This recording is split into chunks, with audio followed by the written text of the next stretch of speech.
One day, and back when my husband was not a Christian, and I had just become a Christian, he was smoking pot, and as he was walking out the door, he turned around to me and took a toke, and then he said, "I have been smoking since I was 15 years old, and my mother wanted me to quit smoking pot, and I never would. And I'm not going to stop smoking weed for you, just so you know that." And then he walked out and slammed the door. And I said nothing to him. I stood up when he walked out the door, and I began to pray. And then I said, "Devil, how dare you talk to me through my husband? That's not my husband, but I see you. And my husband will get saved. And how dare you talk to me? Don't you dare talk to me through my husband again." And then I began to pray for my husband, because I learned that prayer is the way. I take my prayer request to God. I don't argue with people, and I don't argue with my loved ones, because that does nothing. Arguing is the devil's way of handling things. Praying for people is God's way.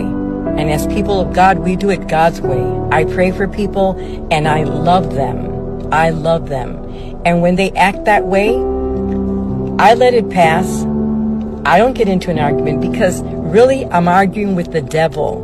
If they're in darkness, a person's walking in darkness, they're not going to hear God. They're going to hear the thoughts of the devil. And they're going to, whatever thoughts come to their mind, they can't discern that it's not from God, that it's from Satan. They don't know how to discern it, because they're not spiritually minded. So they're going to say ugly things to you. And we cannot get offended. We can't be so thin-skinned that we get offended. If we're Christian and the other person's not, we're called to pray for them. If they talk to us that way, they're in bondage to the enemy, and they can't discern when the enemy's using them to talk to us. But we have to be spiritually minded enough to discern that was the devil trying to talk to me through that person. The devil will talk to you through your kids. The devil will talk to you through your boss. The devil will talk to you through a man on the street. Don't get offended, because they don't know God. They don't know how to discern that the thoughts that are coming to their minds are meant to injure other people. Don't be so thin-skinned that you cannot discern that.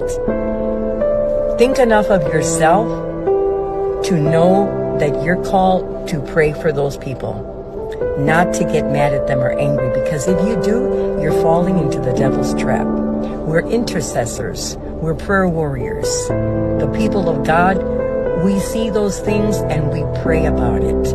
We don't get offended. And if you do get offended, because you're human, go to God and say, "Take this from me."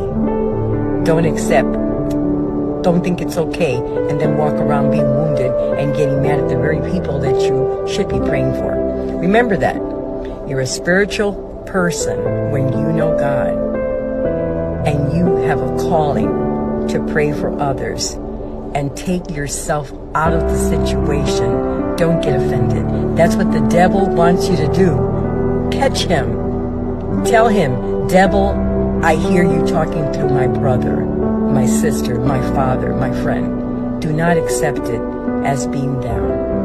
And sometimes those people don't even remember they said that to you. They'll say, "I never said that to you," because it wasn't them. The enemy was speaking through them. Have a nice day.